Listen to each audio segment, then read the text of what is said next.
Alright folks, so you've got an eviction notice. Not ideal, is it? Feels like your world just got flipped, turned upside down. But hold your horses, don't panic just yet. Getting this notice doesn't mean you're instantly homeless. Eviction is a process, and it takes time.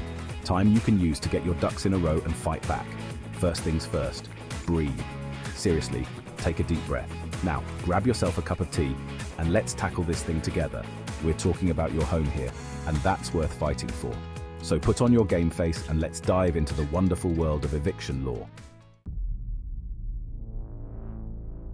Okay, so you've got this official looking document in your hands. It's probably got more legal jargon than an episode of Law and Order. But before you start using it to line the birdcage, let's break down exactly what an eviction notice is and what it means for you. An eviction notice is basically a formal complaint filed by your landlord. Think of it like a strongly worded letter from your HOA, but with potentially worse consequences. It's their way of saying, hey, you're not holding up your end of the bargain, and we need to talk. There are different types of eviction notices, each with its own set of rules and deadlines.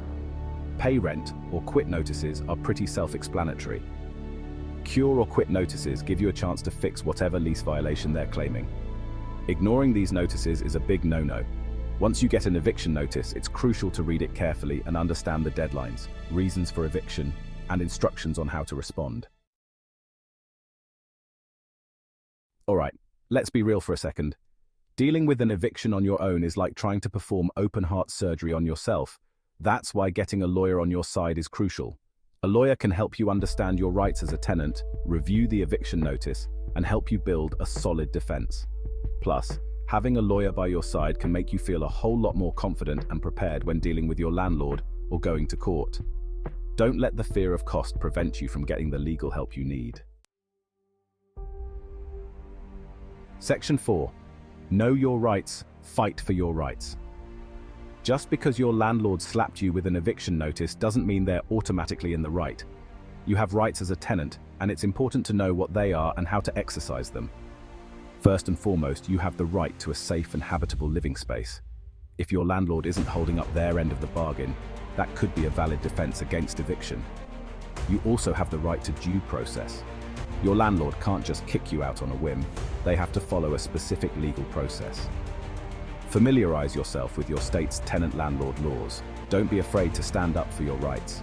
You deserve to be treated fairly and with respect. Section 5. Show me the money, or how to negotiate and settle. Before you go full-on legal gladiator, it's worth exploring other options, like negotiating with your landlord or reaching a settlement. Sometimes the eviction process can be a big misunderstanding. Maybe you fell behind on rent because of an unexpected medical bill or a sudden job loss. Whatever the reason, it's possible that you can work things out with your landlord without going to court. The key is to approach the situation calmly and respectfully. Explain your situation, be honest about your ability to pay, and see if you can come to a mutually agreeable solution. This could involve setting up a payment plan, agreeing to vacate the property by a certain date, or even mediating the dispute with a neutral third party. Communication is key. Keep the lines of communication open with your landlord and be willing to compromise. Section 6. Facing the judge. What to expect in court. Alright, so you tried negotiating with your landlord, but it didn't work out. Whatever the reason, you're now facing the daunting prospect of going to court.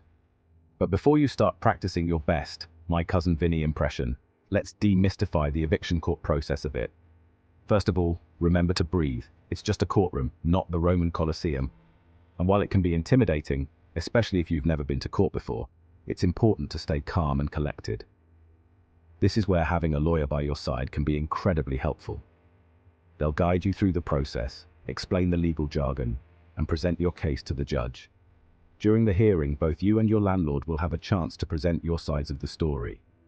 You'll be able to present evidence, call witnesses, and make your case for why you shouldn't be evicted.